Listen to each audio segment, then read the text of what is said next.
Good afternoon from Cambodia. Okay, so in this video, I'm going to be sharing with you my first impressions and what I originally thought about Cambodia.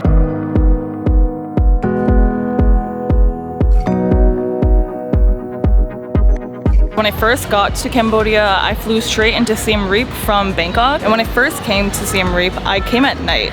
So I didn't really know what to expect. I wasn't sure how safe it was here. And after reading a lot of blogs, I was a little bit nervous, to be honest, only because I'm alone as a girl. I have to take double precautions and safety measures. A lot of people are saying just to be careful, because if you have your phone while you're walking, there's a lot of times where people will come out of their motorbikes to come and just take your phone. And then when I came, my hotel actually had such bad Wi-Fi. I didn't have a SIM card and I basically was internetless for the whole night. But following up the next day, obviously the first thing that I wanted to do was to go to an ATM and withdraw money. So this is what actually really shocked me at first. I was trying to withdraw Riel, which is Cambodia's local currency. However, when I tried to withdraw Riel, I kept on getting declined. But there was another option where I was able to withdraw USD. So then I tested it out. I took maybe $20 out and dollars came out of the ATM, and I was just so incredibly shocked. I couldn't believe it, because Cambodia is the first country I've ever been to where they take USD as a currency. So when you're here and when you're traveling, if you give someone a $10 bill, you're most likely going to get Riel back in change. Or you might get both. You might get a $5 or a $1 bill and then Riel. And 4,000 Riel is equivalent to $1. And coins are not used here. So it was a little bit confusing at first. Actually, no, it was a lot confusing at first and adjusting to the currency here. But obviously with anything over time, you'll get used to it. If you're planning on renting a car here, I highly recommend you renting an SUV with insurance, because there's not a lot of driving rules here and a lot of roads aren't paved. Well, I mean, obviously in bigger cities like Phnom Penh and Siem Reap, roads are paved, but if you go out into the province, there's a lot more dirt and unpaved roads. And I'd like to say that Siem Reap and Phnom Penh drivers are a little bit different. I think in Siem Reap, there are more crazy controlled drivers, but in Phnom Penh you'll oftenly find people running through red lights at a four-way intersection. So I also met someone here who has a car, and I remember the first time I went into her car and she was driving, she put on her signal, but we were going straight on the highway, and I was like, hey, I think you have your signal on. But she says she did that on purpose so that the people behind her couldn't just pass her, because they're gonna pass her anyway. You'll see a lot of crazy drivers here. For me, usually I'm pretty comfortable driving cars in other countries, but here I prefer not to drive. It's pretty normal where you'll find a lot of people throwing garbage on the ground. But for that reason, you'll also find that some restaurants have garbage bins underneath tables, so people can just throw away their garbage in the garbage can instead of just on the floor. But if you go to outdoor parties or like a wedding party outside, usually by the end, you'll find a lot of trash just on the floor. The people here are so incredibly friendly. So nice and kind. A lot of them don't know how to speak in English. Actually, most people I think here don't really know how to converse in English, but I mean, they're not supposed to because this is their country.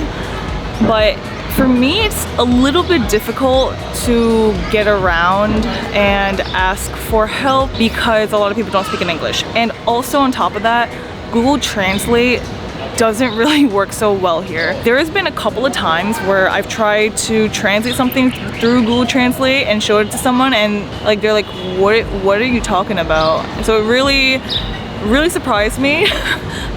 So if you're coming, just try to learn the basics. There was actually this one time where I was at the supermarket and I was trying to find kitchen soap.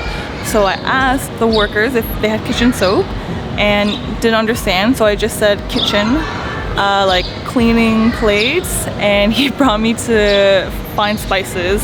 So that kind of puts into perspective for you. But I do think that a lot of people here are trying to learn English. But other than that, just like their gestures and how they treat you, it's very kind, very, very nice. Obviously, depending on what part of Cambodia you go to, you'll find a healthy amount of expats here. So both in Siem Reap and in Phnom Penh, there's a good amount of expats.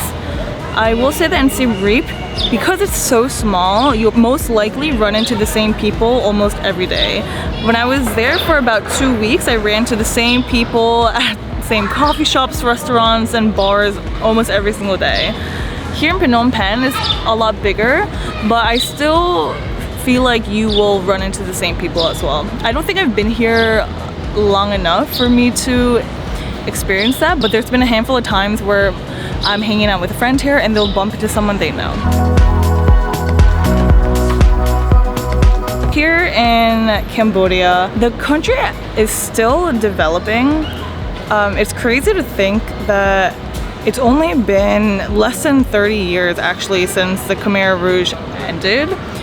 So I think a lot of people here are still healing and just trying to adapt to the new type of life here. It's just crazy to think that some people my age or their parents have really gone through the war. The other day I met a girl here who said she lost both of her parents during the war, and it just makes me more humble and appreciative of my family back at home.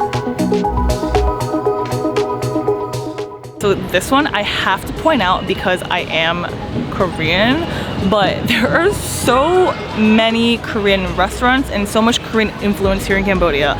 It really surprised me at first because I'd be driving or I'd be on the road and there were just buildings with Korean letters. And there are a lot of Korean restaurants here. I mean, I'm literally sitting in front of a bonchon right now, so that is really surprising to me.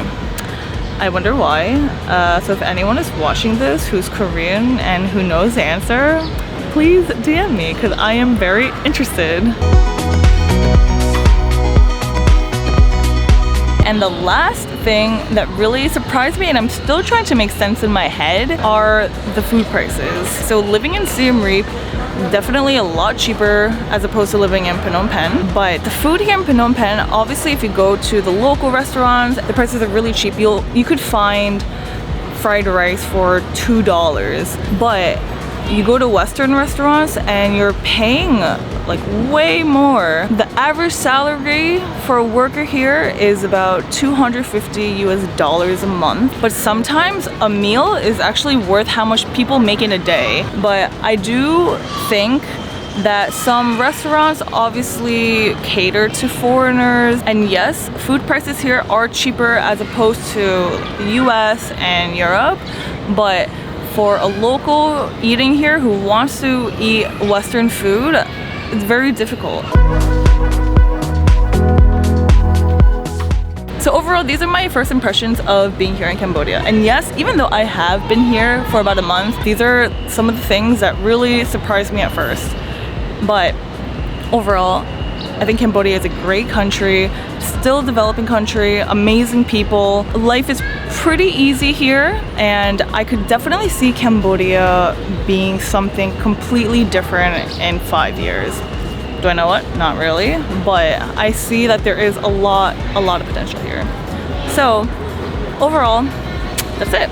I hope you guys liked this video on my first impressions being here in Cambodia. And if you haven't done so already, don't forget to like, comment, subscribe onto the channel, and I will see you guys in the next. Safe and happy travels, y'all.